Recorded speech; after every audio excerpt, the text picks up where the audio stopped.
So good evening, ladies and gentlemen. Namaste and a very warm welcome to all of you to the 24th Parliamentary session of the World Teen Parliament. Today, this session is going to be the concluding session for the second World Teen Parliament. The teenagers who got elected in January this year to be a part of the World Teen Parliament and work on different ideas of world improvement will be concluding their 1 year long tenure of the World Teen Parliament. And from the next month, that means in January 2024, a new set of teen MPs from all across the world will become the active members of Parliament of the World Teen Parliament.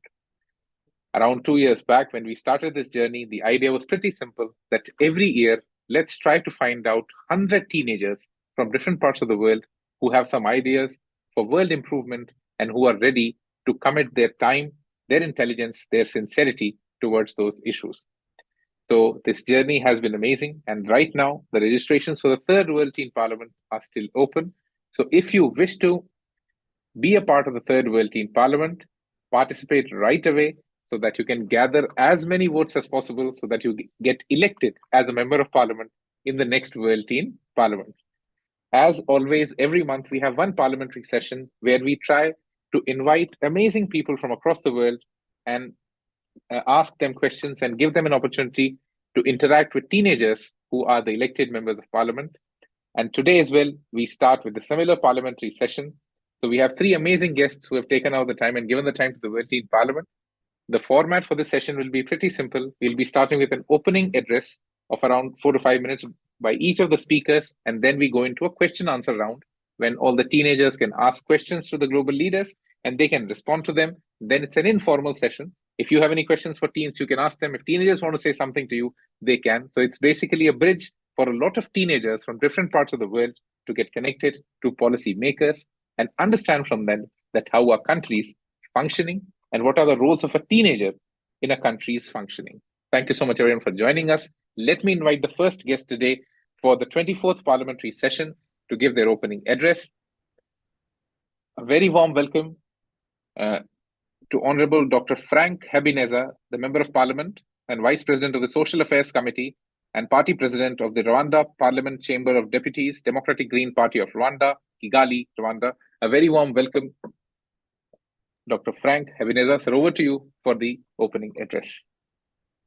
Yeah, thank you very much. We are very happy to be with you and also to address this World Teen Parliament. It's such a great honor. Yeah, it's wonderful, as you have mentioned. I'm a member of Parliament in Rwanda and also Vice Chairperson for the Social Affairs Committee.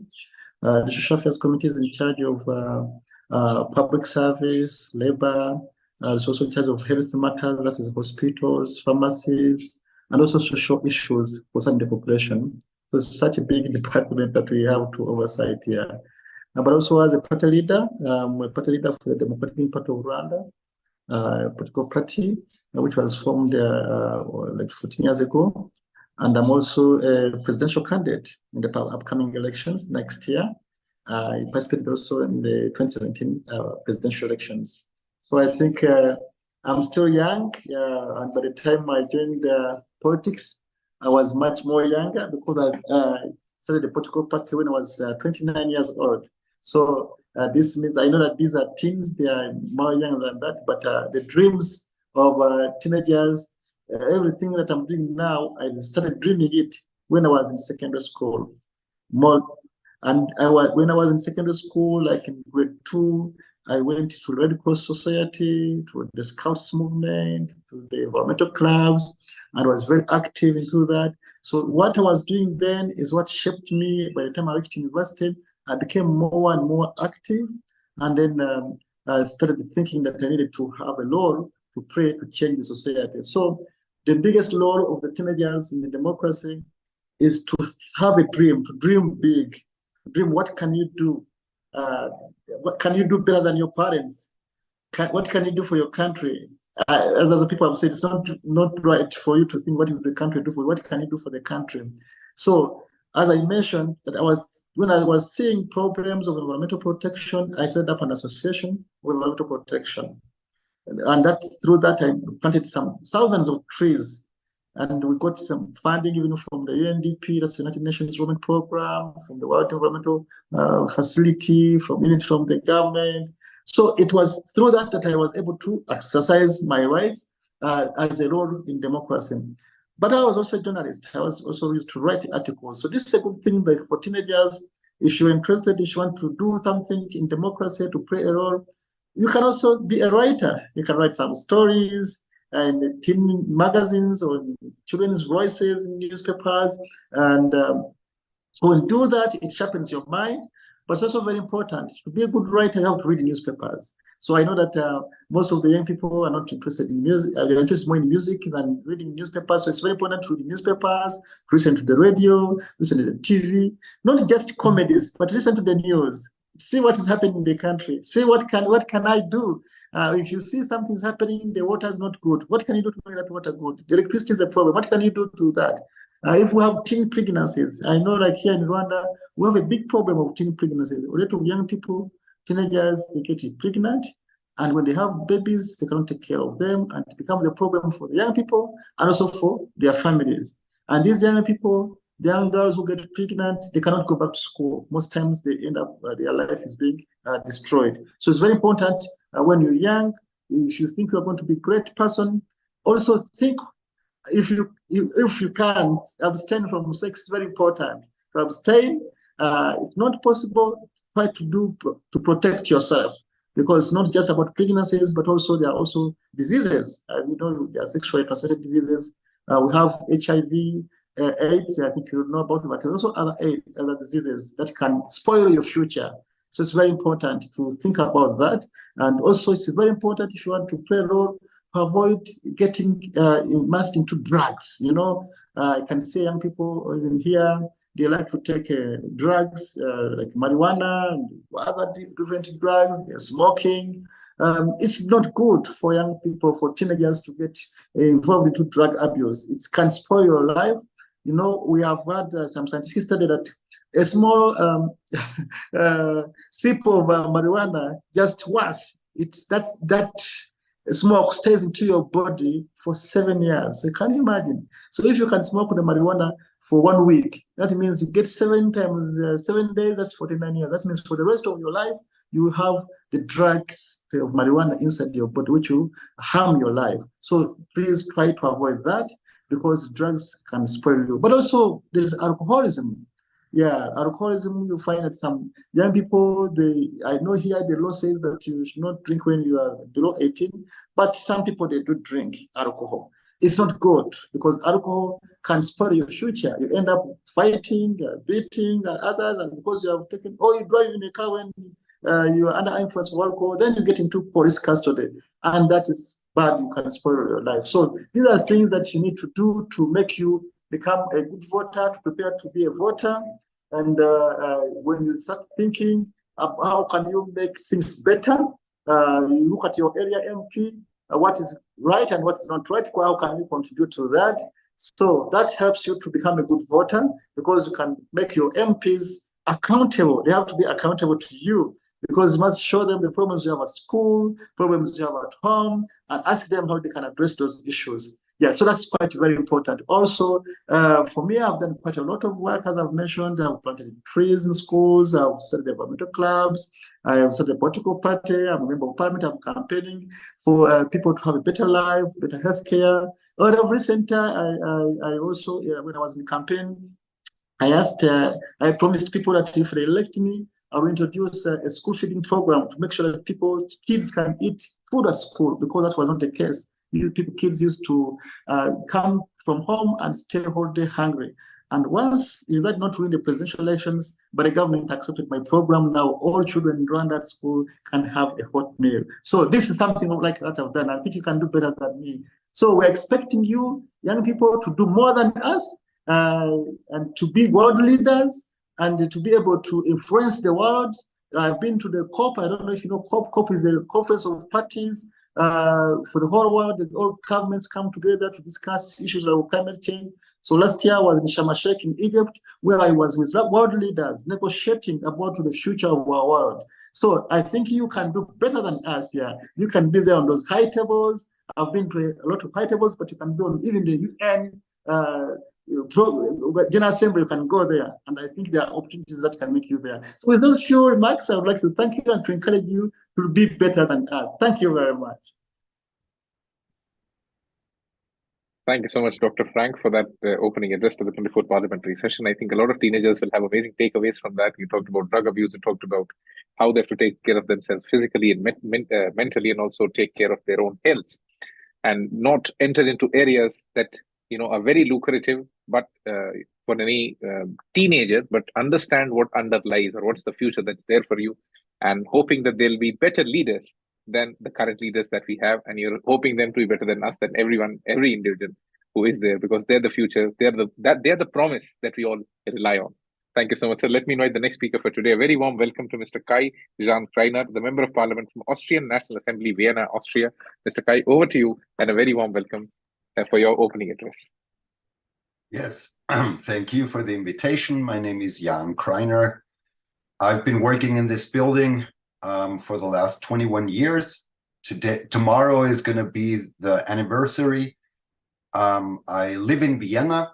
I grew up in Vienna, Austria, and in the United States. And why did I run for office in Parliament? When I was about 12, I thought that the world is not a very good place.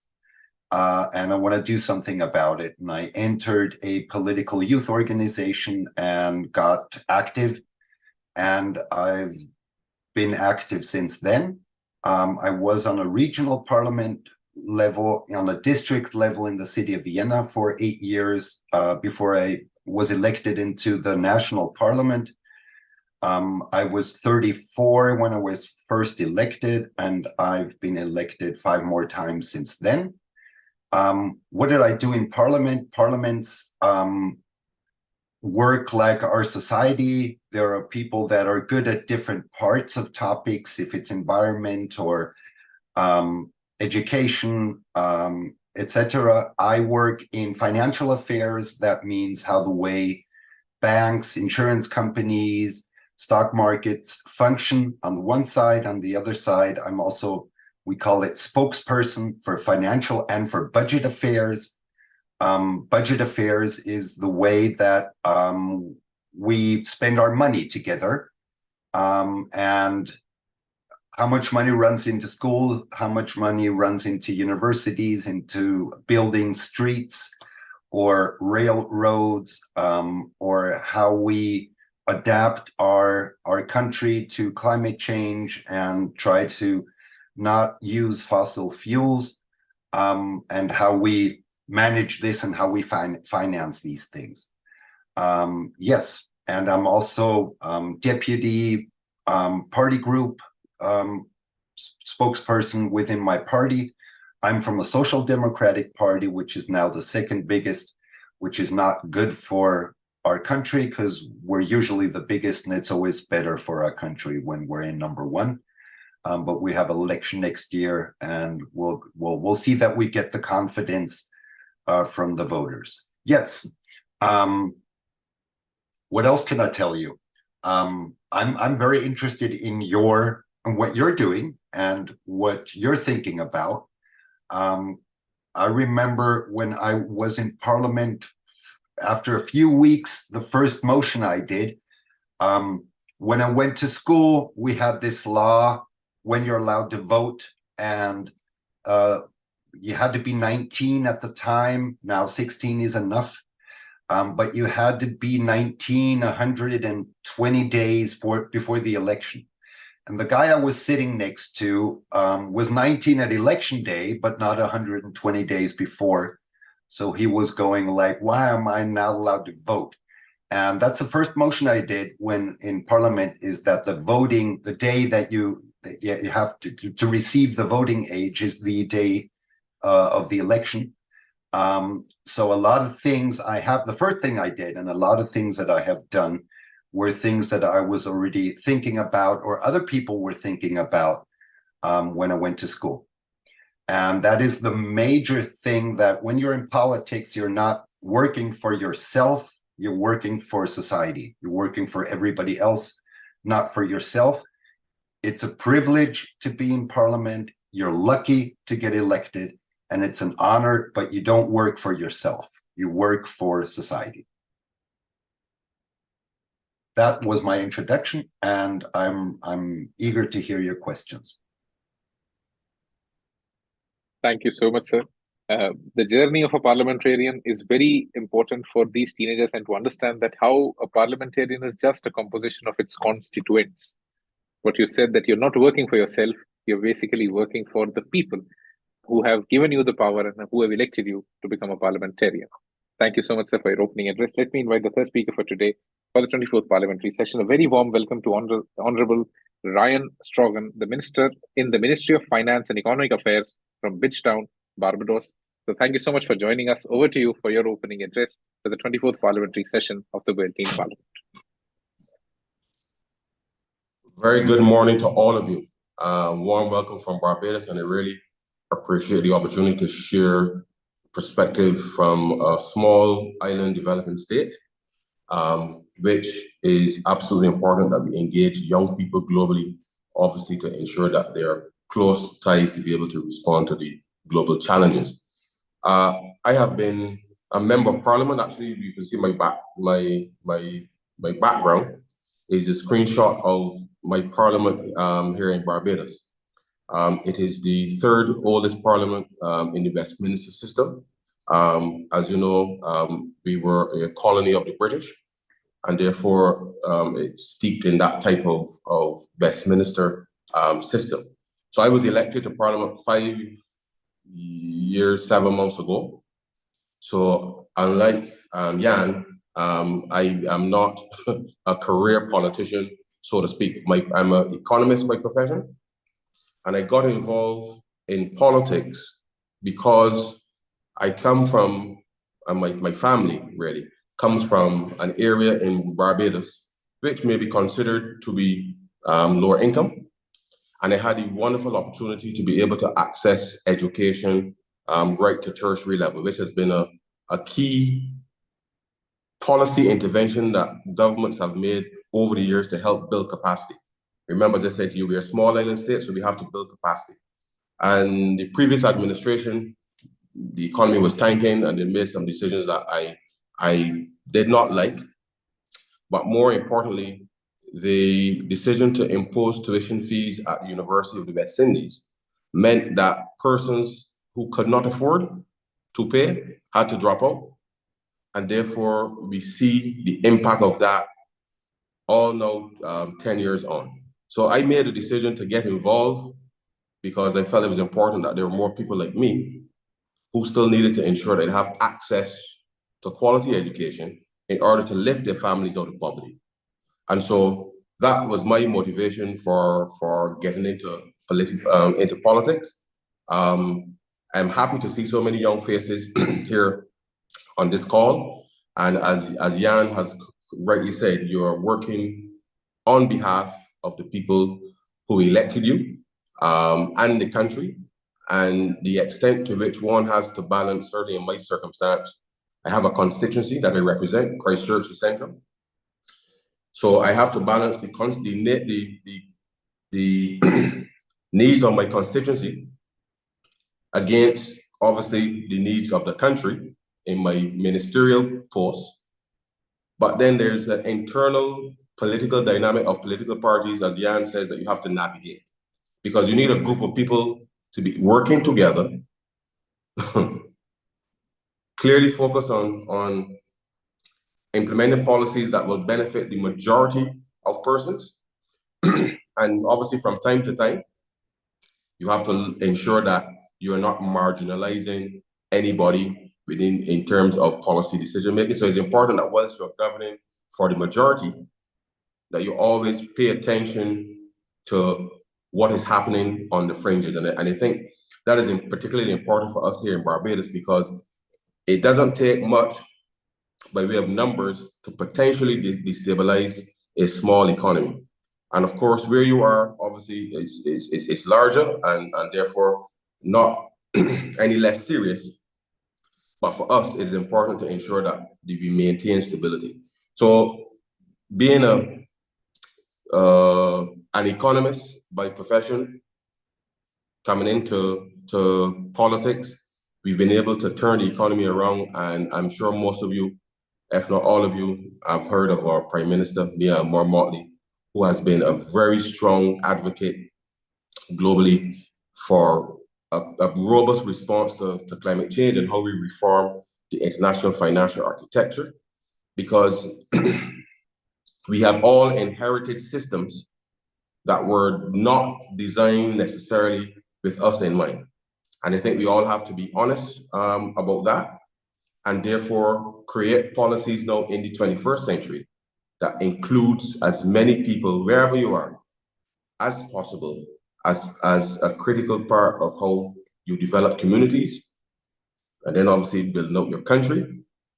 And therefore, if you're able to do that consistently, keeping in mind that you're going to have disagreements, you have disagreements even in your family. So you will have disagreements with persons in your government, in your churches, whatever it is, and globally. But what is absolutely important, and I think we have our first Prime Minister, Errol Barrow, on becoming independent in 1966 from the United Kingdom. We adopted a very simple philosophy, and that Barbados would be friends of all and satellites of none. And therefore, rooted in that perspective is that you must be able to have open and honest conversation with everybody. But we will not be used as a puppet for anybody, for any specific purpose.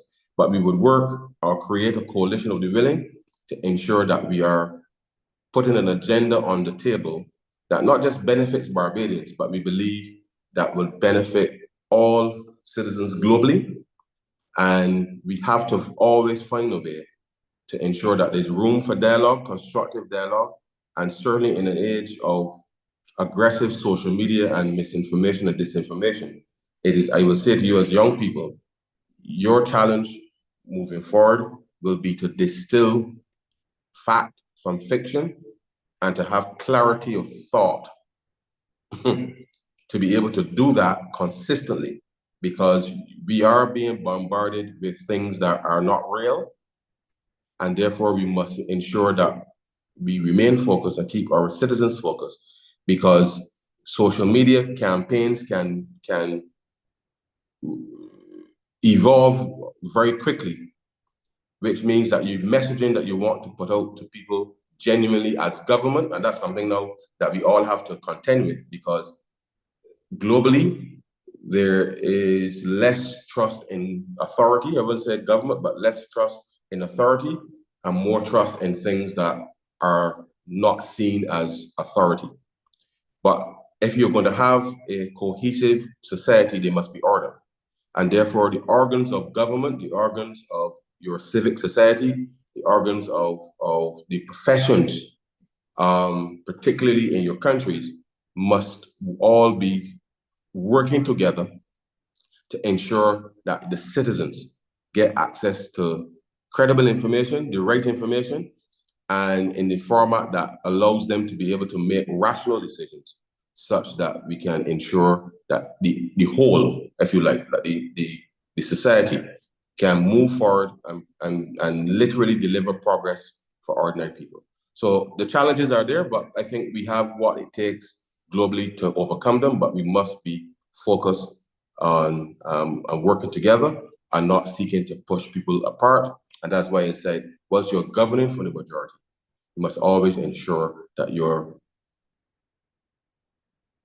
actively checking for those who may be potentially displaced or disadvantaged, and to ensure that you create a space for those persons to be able to live their lives. So that's my opening comments, but I'm happy to be here with you this morning. Look forward to the discussion. Thank you so much, sir. I think a very important point which has been kept in mind while the administration of Barbados, that we'll be friends with everyone and satellite for none. I think this is something that all the teenagers must also learn, because in your age, what happens is you get influenced very easily. So you have to understand, how do you maintain your center of understanding and center of gravity together, that you're able to become a much more and much stronger individual in your years ahead. Thank you so much, sir, for the opening address. So from now onwards, this is an open floor and it's a question hour. So where these teenagers will be asking you some of the questions that they might have prepared for you. Once the question comes in, it might be directed to a specific guest, but any of the guests can, speak and contribute to it if you have any points around that. And most importantly, if you want, you can also allow them for a follow-up question, but it's up to the guest whether they allow the follow-up question or not. So let me now invite the first MP to ask the question. Over to Paulina Thomas. Paulina, please introduce yourself and then ask your question. Over to you. Hello, everyone. My name is Paulina. I'm a member of parliament. I'm in my 10th grade at school, and I come from Spain. My question is for Mr. Jan Krainer. The question is, what are the most pressing issues that require a lot of legislative attention in Vienna, and what are the strategies to address them?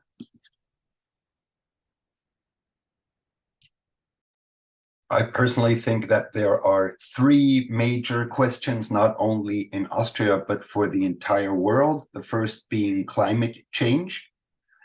The second being how do we enter the digital world?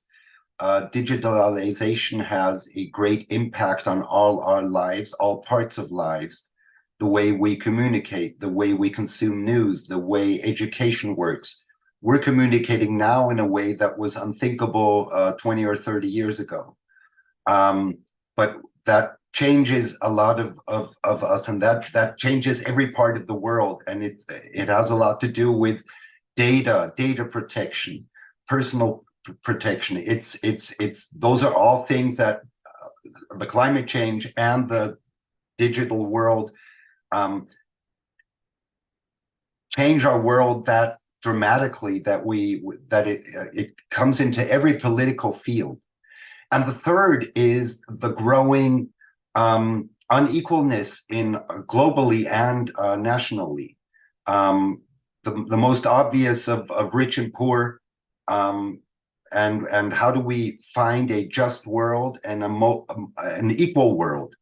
Everybody is born with the same rights and with the same dignity, only has one life, and he should have the same chances to find out who he or she is and to live this life in a dignified way and live it the way he or she wants to, and no matter where they are born, no matter on which continent, in which family they are born. And those are, I think, the three main issues that we have at the moment. Should I make it longer? Paulina. What? Can you repeat, please, the question? What did you say? Did you want more of an answer?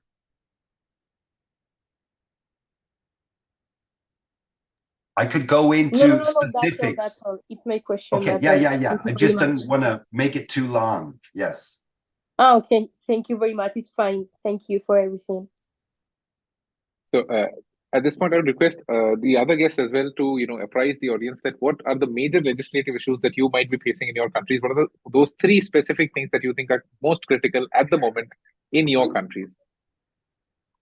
So I'd also want Ryan sir to contribute, and then Frank also to share that what do you think are the three most critical priorities that you might be facing? Well, let me just come in very quickly, because I feel that and it's just something that at the end of Jan's conversation, that I think as young people, and this is something that we too are struggling with here, because the world is complicated, and therefore we must resist the urge to condense things and therefore be as comprehensive as possible. So I think one of the challenges that we are facing is how do we've done a lot of reform in the country, and to the extent that we try to communicate why we are doing these things and why we need to do these things quickly. So the cultural change. So we spoke, we're here on Zoom, which is something that is part of the digitalization of processes and getting stuff done. So the culture in terms of where people were, how they were trained 20, 25, 30 years ago, vis-a-vis what is required today. It's a very important change management process, because young people must understand that older people will need additional training and opportunities as well in this digitization path. And therefore, it's important to understand the dynamic there socially. And therefore, as we push to do a lot of the reforms, it's important to have that dynamic understood so that there's no generation, the generations don't see each other as a threat potentially for new jobs and that kind of thing. So, and that's important for us, because as we try to bring the entire economy literally into the 21st century and position it obviously to participate globally, that's going to be a very important part of how we do things. But I think obviously we're on the front line of the climate crisis, and so therefore the building resilience is absolutely critical for us. Access to finance and the technologies as well will be important for us as well, and that's why we continue to advocate for the reform, not just of the financial system, but of the trade system, to allow especially vulnerable countries, but small countries, access to finance and the actual technologies to build resilience.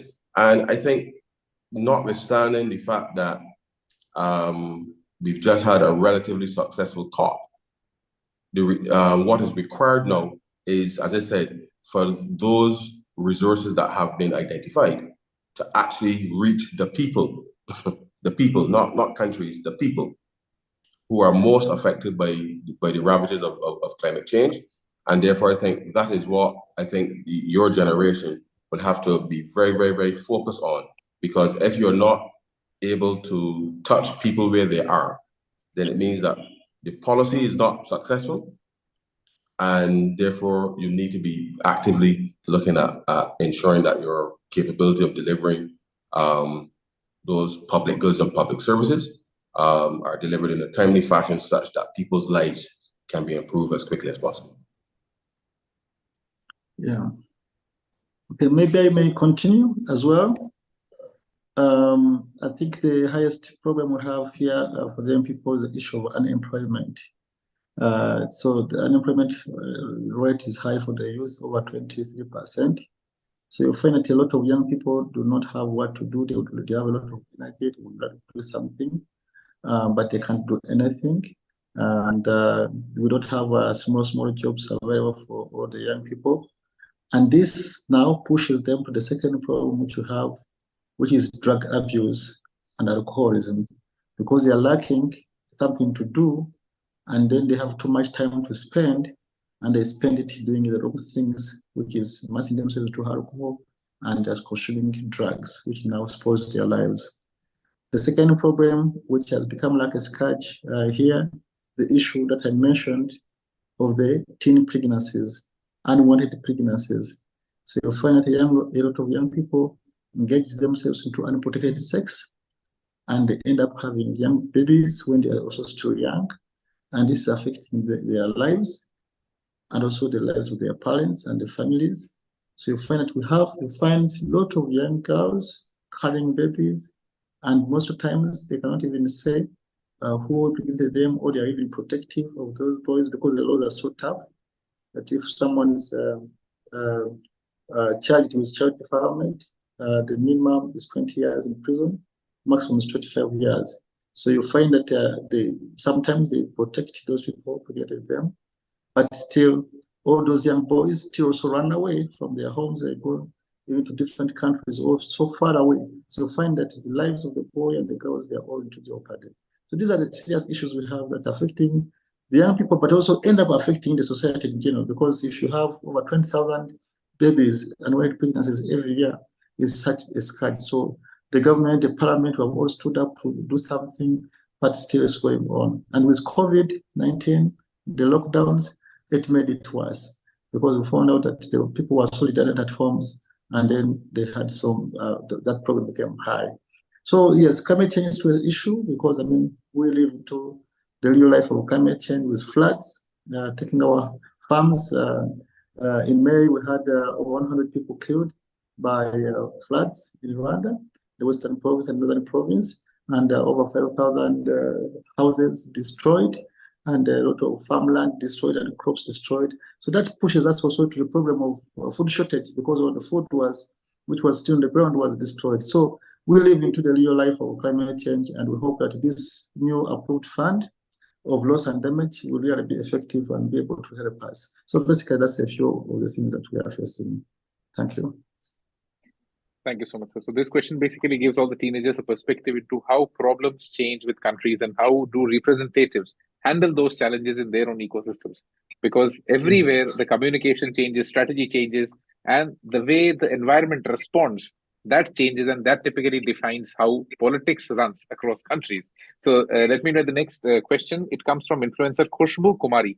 Khushbu, please introduce yourself and please ask your question. Thank you for the recognition. Greetings, everyone, respected guests and esteemed members of World Teen Parliament. My question is for Dr. Frank. So my question is, dealing with constant failures is definitely not easy, and likewise making it to the parliament in 2018 after 6 unsuccessful attempts for registration in 2009 and 10. How were you able to handle that constant pressure and make the way out of it? Thank you very much. It's such a tough question. Because I think you have had your good research. It was very difficult because when we started the political party in Rwanda, people were not happy with an opposition party, were beaten. Some people ended up in prison. My vice president was assassinated. I myself had to run to exile. I was exiled in Sweden, where I stayed for 2 years. So I worked with the international community, the Commonwealth Secretariat in London was very helpful to me. They arranged for me to go to Australia into the Commonwealth Heads of Government meeting in Perth. That was in 2001, which gave me a very big opportunity to engage with different world leaders, and that opened more doors for me. And they also invited me to another meeting between governments and opposition parties in East Africa, which was in Tanzania in 2012. So those opportunities from the Commonwealth and international powers like the US government, the UK and others helped me to be able to come back to my country after 2 years in exile, where I pushed once again to have a party registered. That got registered after 4 years of the trial. And after 4 years of trial, that was in 2013, we kept on working hard and harder and went to 2017 presidential elections, which we lost very badly. And I was very discouraged, fixing that I even commented on BBC that I'm pulling out of politics, because it was the first time I got a zero in my life. I never got a zero in kindergarten, in primary school. At least I never got a zero. So this was the time I got 0.4 in presidential election. I said, this was very difficult. But we never gave up. We held ourselves up high. We said there is no time to give up. We have to keep pushing. And we believe that maybe that zero was not a real zero, that I'm not worth a zero, actually. That's what I believe, that I'm worth more than that. So it pushed us harder.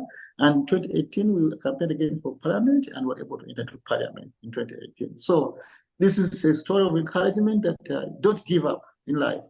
Things may look hard, and they are really hard, it always is tough.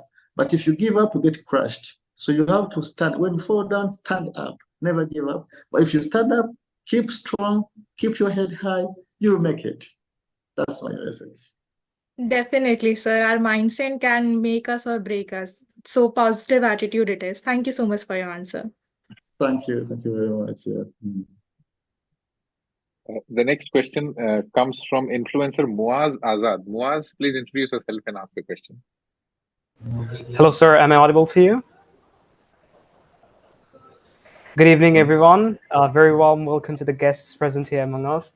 I'm Muaz Azad, an influencer of the Second World Teen Parliament and the Chief Secretary. My question is to Mr.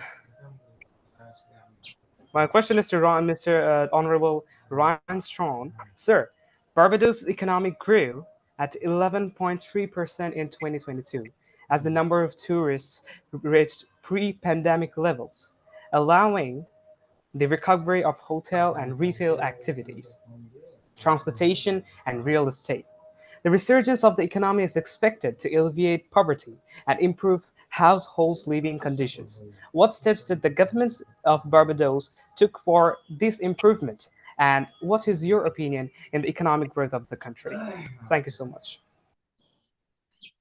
Thanks very much, Moaz. Very good question, because COVID created a lot of anxiety and frustration, obviously, for families and businesses across the world, but particularly here in Barbados.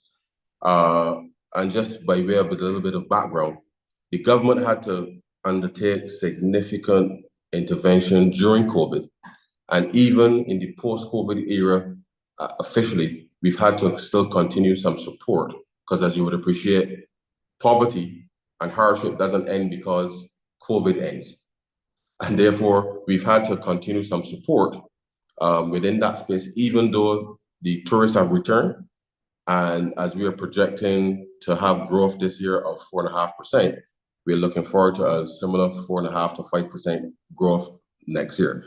But through all of it, we've ensured that as new investment comes into the country, the building of more hotels and other investment projects, that the participation of ordinary citizens in having a stake as part of ownership of any specific investment is important, because for a small country, it is important that we create opportunities for people, for our citizens to participate in any investment opportunity.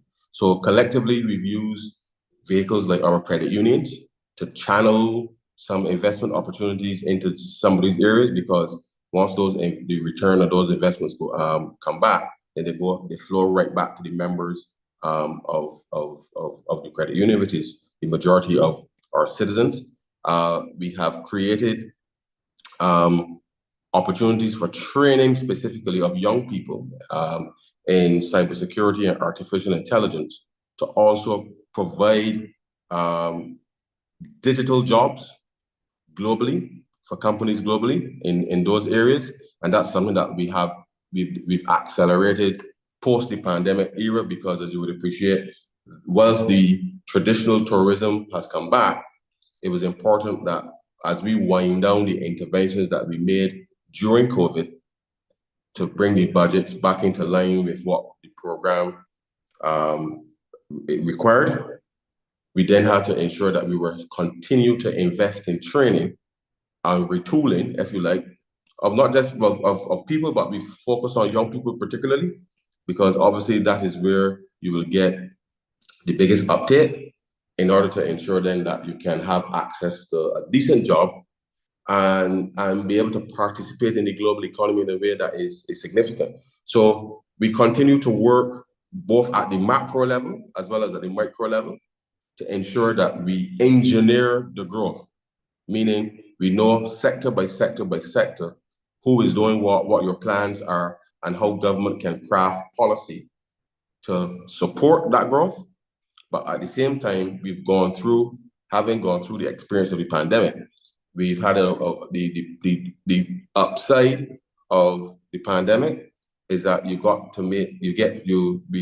had the opportunity to make contact at almost a personal level, if you like, with a whole range of people, mostly young people, and therefore we're using that pandemic experience now to expose them to global opportunities, and therefore giving them more freedom, if you like, to be able to support themselves and their families. So our perspective is create policies that will engineer growth, deliver the result, rather than waiting until the end of the year only to figure out that you only grew by 1%. So the idea for us is to be as proactive as possible and to make things happen. And that's what the government has been focused on pre-pandemic, during the pandemic, and especially after the pandemic, because things have gotten, at least internationally, a lot more interesting with the wars, the fuel prices, the cost of living. All of these issues are global issues.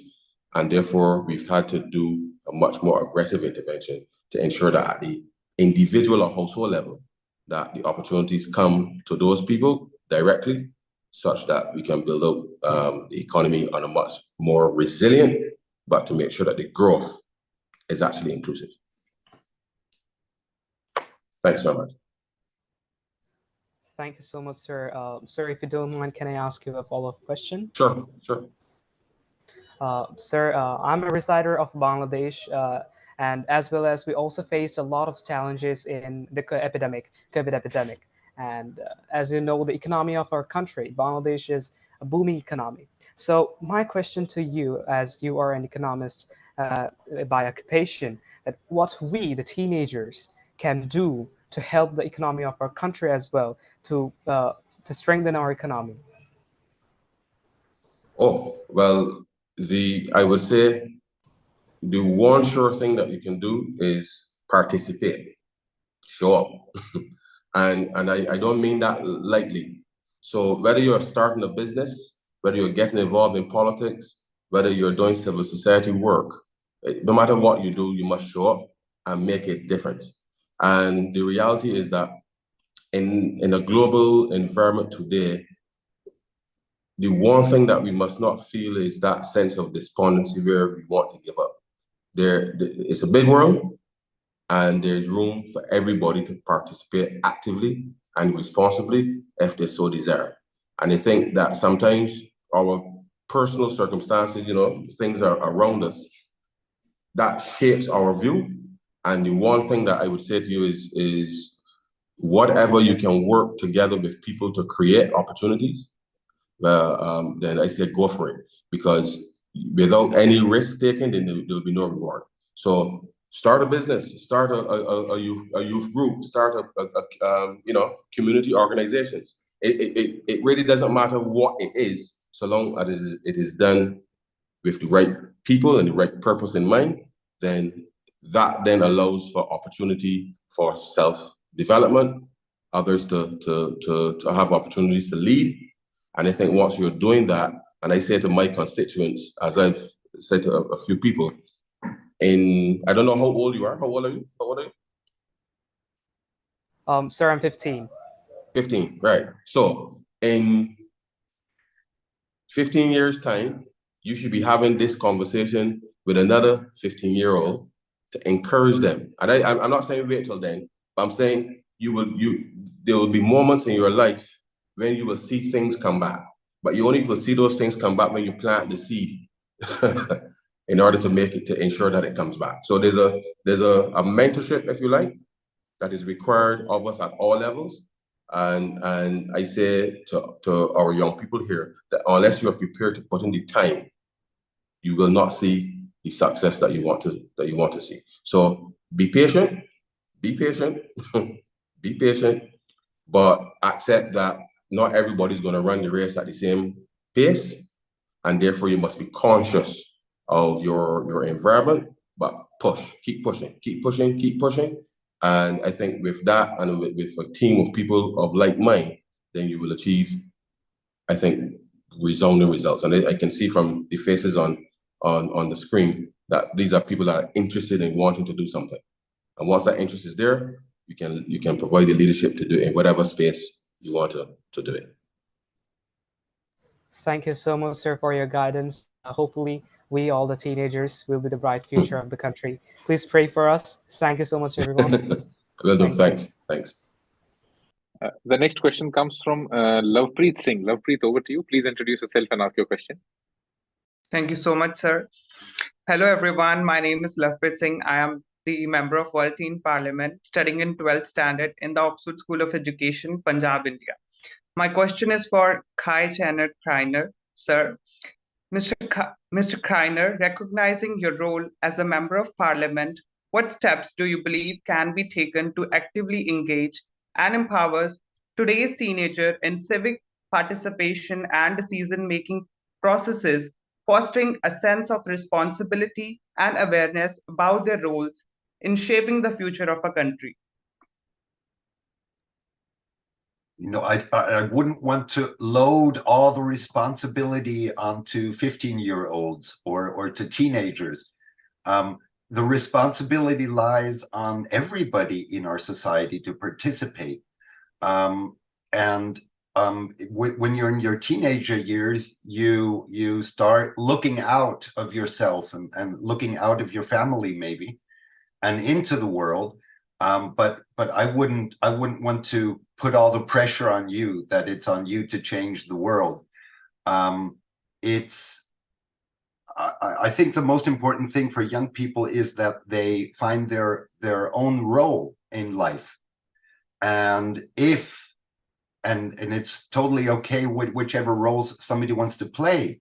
But if you see your role in public service, that means working for the others and not for yourself, then you're good in politics. The main thing is that you work for the others. You don't work for yourself in politics. And if you don't want to go into politics, it's totally okay too. I mean, only a few percent of the population are, about 10% are in somehow active in political roles, just live your life the way that you want to live it. And the most important thing is that you have respect for everybody else that crosses your path, and to treat everybody else with respect. And don't tell others, you don't want others to tell you how to live your life. And don't become one of those that tells others what is right and wrong, how to live and what to do, except for being respectful to the planet, to the environment, and to every person that crosses your path.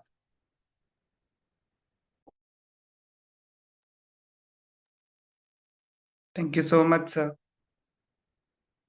The next question comes from Shloka Krishna. Shloka, over to you. Please introduce yourself and ask your question.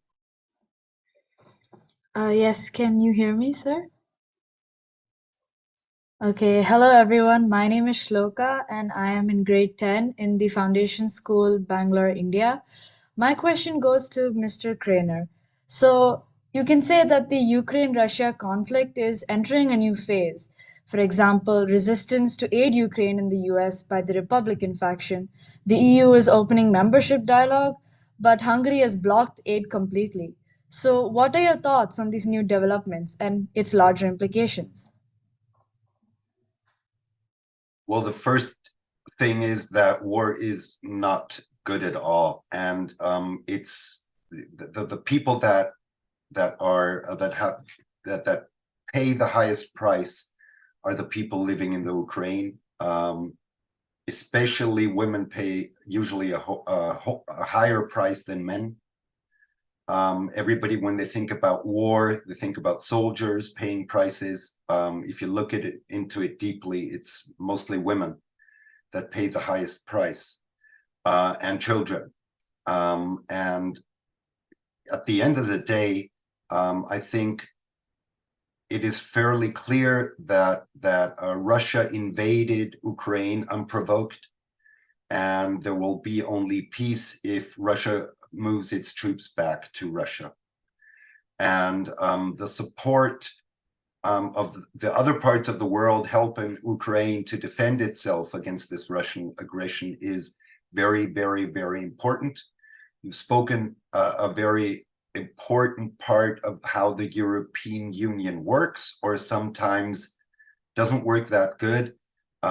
We're a group of over 20 countries, and in certain or in most important questions, we have to speak as one.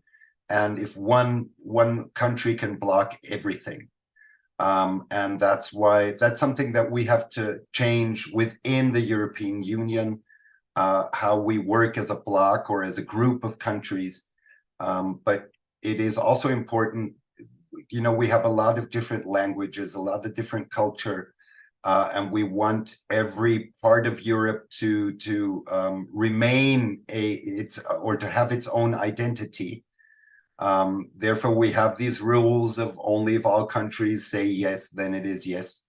But of course, at the moment, just one country is blocking these talks. Well, by talking with Ukraine about membership, doesn't mean in 2 years they're a member. We're talking about very, very, very many years, and most certainly not during a war. There's talks with other countries now also lasting for many years, where we're not finished yet.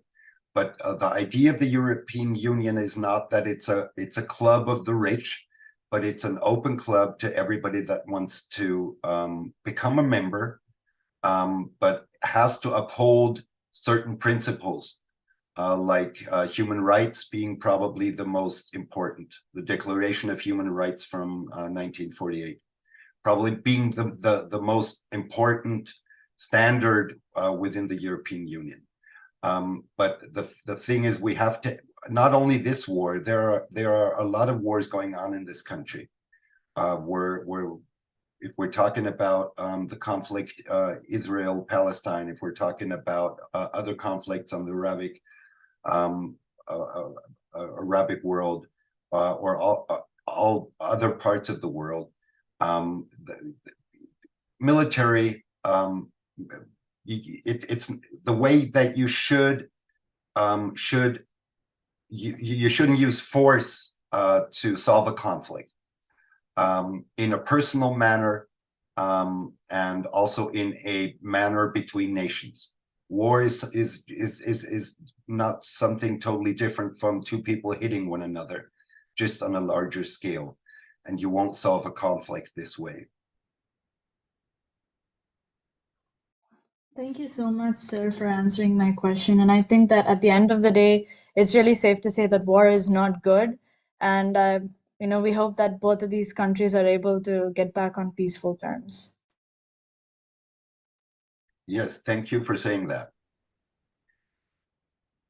The next question comes from Nusrat Fatima. Nusrat, over to you. Please unmute yourself and ask your question. Thank you for the opportunity. Greetings, everyone. I'm Nusrat Fatima, influencer of Second World Team Parliament. I'm in grade 11 from Hidayah Junior College. I come from Hyderabad, Telangana, India. So my question is to Honorable Jan Straughn, Minister of Finance and Economic Affairs, Bridgetown, Barbados. Okay.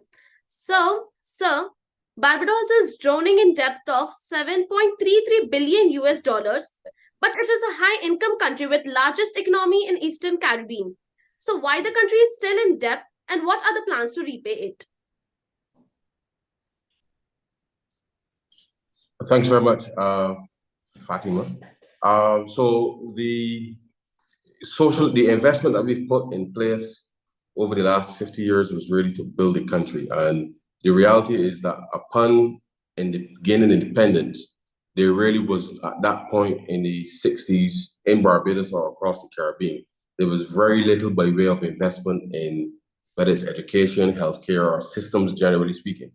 So countries like Barbados had to incur debt over the years to build to develop the country.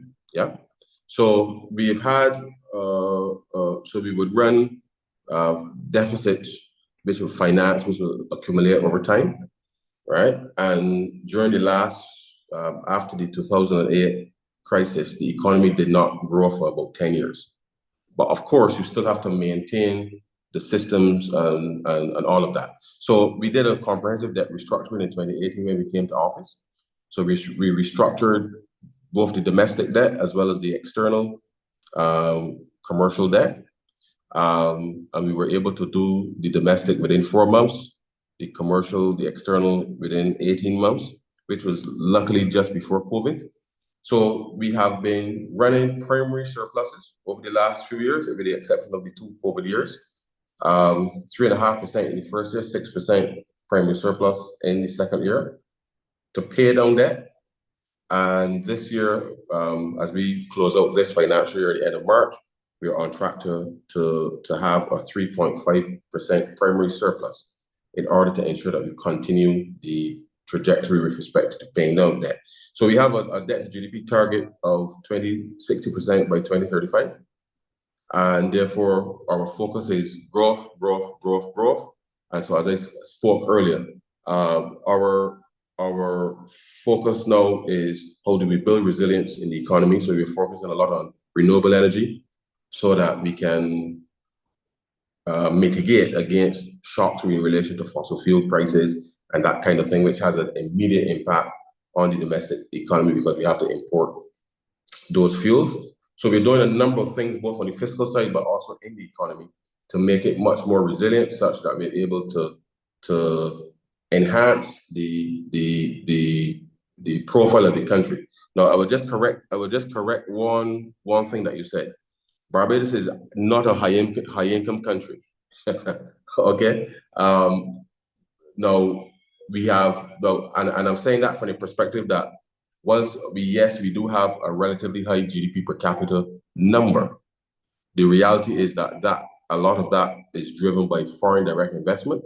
So therefore, if you really look at domestic investment versus foreign investment, and you were to separate it out, then it wouldn't be as high as that if you look at it purely from a domestic perspective. But it is something that we focus on driving growth to be and putting the right policies in place to ensure that we continue to pay down debt, such that the economy remains robust, resilient, such that the fiscal situation does not then become a risk for the entire economy. So we are on track for that, and barring any extraordinary events like COVID again or something like that, I think we'll have a relatively smooth. We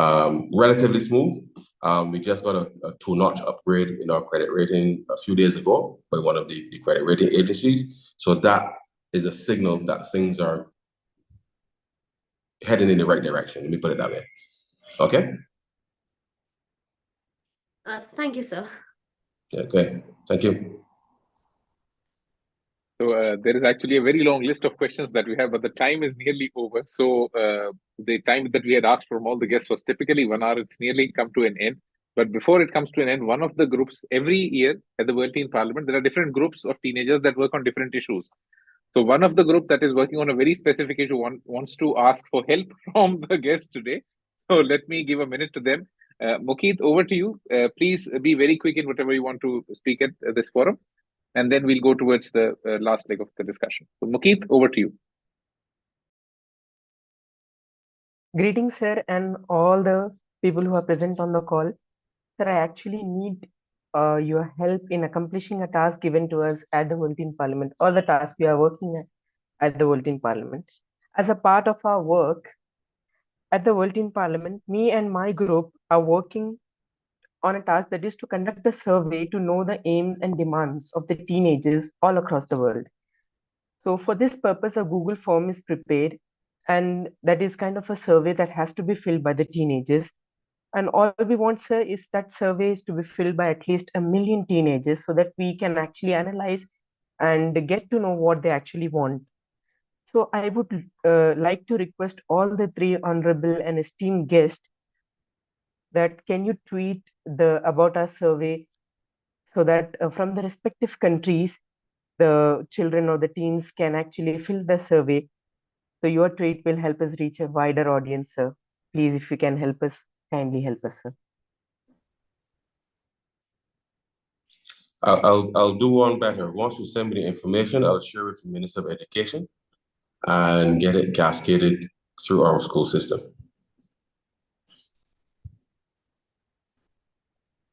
Thank you, sir. Yeah, I'll give it to we have a lot of youth organizations in our country, and there's one like organization of organizations, and I'll give it to them so they can give it to but you would have to email it to me, or I'm sure you can get my email address through Blub World. Yes, I'm sure. Thank you, sir, for your help. Thank you so much to all our guests for being a part of this session.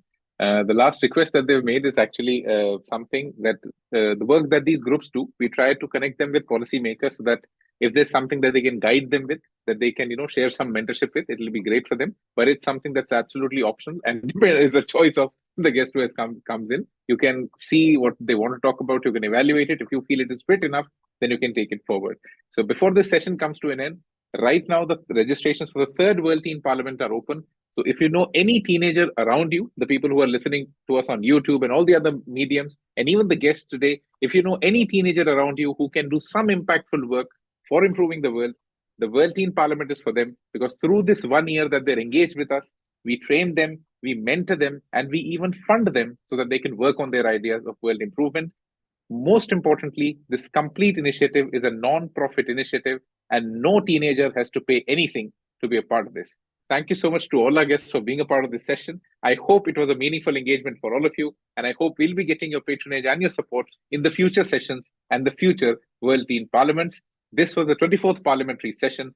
Thank you, everyone. Have an amazing evening ahead. Namaste and signing off. Thank you so much, everyone. Thank you.